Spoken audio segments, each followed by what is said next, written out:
Welcome back, summoners from all around the world, to the newest edition of our top 5 play series on the Protatomonster channel. This episode just so happens to feature quite a bit of high-elo plays, so let's get this rolling with our first play from Burning Snow 96 on TF. Things are neck and neck, but TF is trying to pull off a cheeky X-Spec A while his team holds mid. The enemy team are onto his tricks, and Wukong's already waiting at their nexus, but he goes for it anyways, and Wukong springs into action. He gets jumped on while looking for the gold card, but while this is happening, his team is getting rocked, so he needs to pull this off. He kites around the nexus while using Lich Bane until he needs to flash, but then lead speeds in, and he just barely finishes it off right before meeting certain death. That was so insanely close, so let's check it out again, because that could have gone horribly wrong with one single misstep.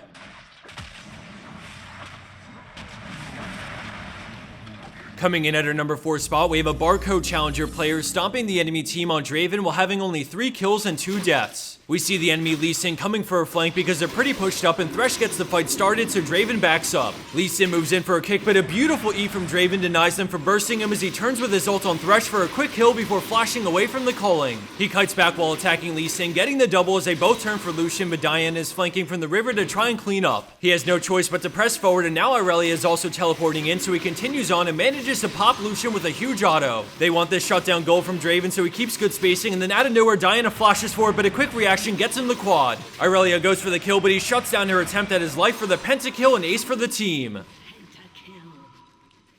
Our number 3 play comes from another challenger level game with Pansar Dragon on Evelynn. This guy creates a lot of great content, so I'll annotate to his YouTube channel if you want to check it out when the video ends. He jumps on the enemy town, but the guy slowly makes his way over to the wall, flashing over to more players on blue team. Evelynn falls through with her ult and they pick up the kill, but now we see how outnumbered they are, and Diana is coming from the river to cut them off. He decides to go for Ezreal, slowing him with Rylai's, and despite the flash, the slow allows Tristana to walk in range for the quick kill, but then Evelynn gets left behind. The enemy team continue to chase, and there's a pink ward in the brush, so by the time he realizes that, he knows he can't escape anymore and has to turn to fight. Shen ults and he pops Nidalee, queuing for the slow while kiting around Diana, and then Shen taunts her away, but look at how much damage Evelynn gets on Janna, knowing the limits so well, and then he dodges Crescent Strike as his team cleans up Diana. Great knowledge of limits and teamwork allows this turnaround to happen when things were looking grim.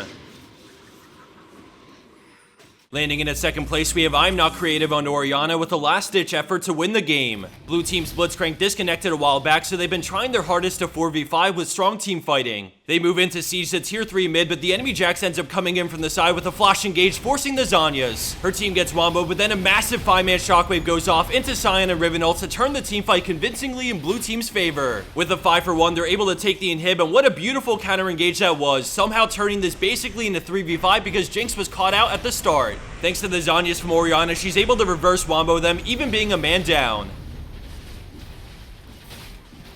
And for number 1 pro play for this week, we have Rinokaos on Azir, who comes up huge in a fight at Baron. The enemy team are zoning them away from the pit, but they need to do something because they're taking Baron down fast and 2 members of blue team are dead. Riven works her way in, and Azir finds an angle to poke with the soldiers while respecting their front line. The enemy team are turning on Riven, but Azir starts cleaving with the soldiers, flying in and pushing them back with an amazing wall as he shreds them and steps back to dodge Ahri's orb before returning to attack. He finishes off Lucian for the quad, but then Ahri gets pushed away by Tristana, so he tries to cut her off, but she's not there, so he decides to try and find out where she's recalling. Luckily for him, his hunch is right and she's hiding here, but he checks first and then she goes all in, but a great flash dodges the Q and gets him the pentakill, basically 1v5. And for a bonus kill of the week, we have TPC Gragas on Thresh, who decides to take a wild ride with the enemy Sion, who submitted the play. As this plays out, I wanted to remind everyone that we have some sick new t-shirts and hoodies available in the description below, so go check it out. I also wanted to give a shout out to our sponsor skillcap.com for all the support they give our channel. They have some really big things in the works that I can't talk too much about yet, but for those who've never heard of the site, they're basically your all-in-one service to learn anything about League you want to improve on. All their guides are made by high-elo players at the top of the ladder, and it's heavily influenced by research, so it's always on point with how and what they teach. An example would be their methodical ways of teaching specific mechanics through practice regiments. They slowly layer one thing after another, ensuring you learn the basics before moving on to the advanced, and anyone can do this because of the way it's taught. It's super noob friendly and it's easy to understand, so rather than trying to digest a wall of text like in most guides out there, you go one step at a time, and this is where the research they did on their own website really shines through. They pay so much attention to their users that the way they teach is unlike any other site I've used, so if you're stuck at a certain elo or are looking to break a plateau in your play, I'd highly recommend giving it a shot for even just a month to see what the site has to offer you. Thanks for watching everyone, and good luck out there in the Rift, especially you folks out there on the West Coast. Rip Elo.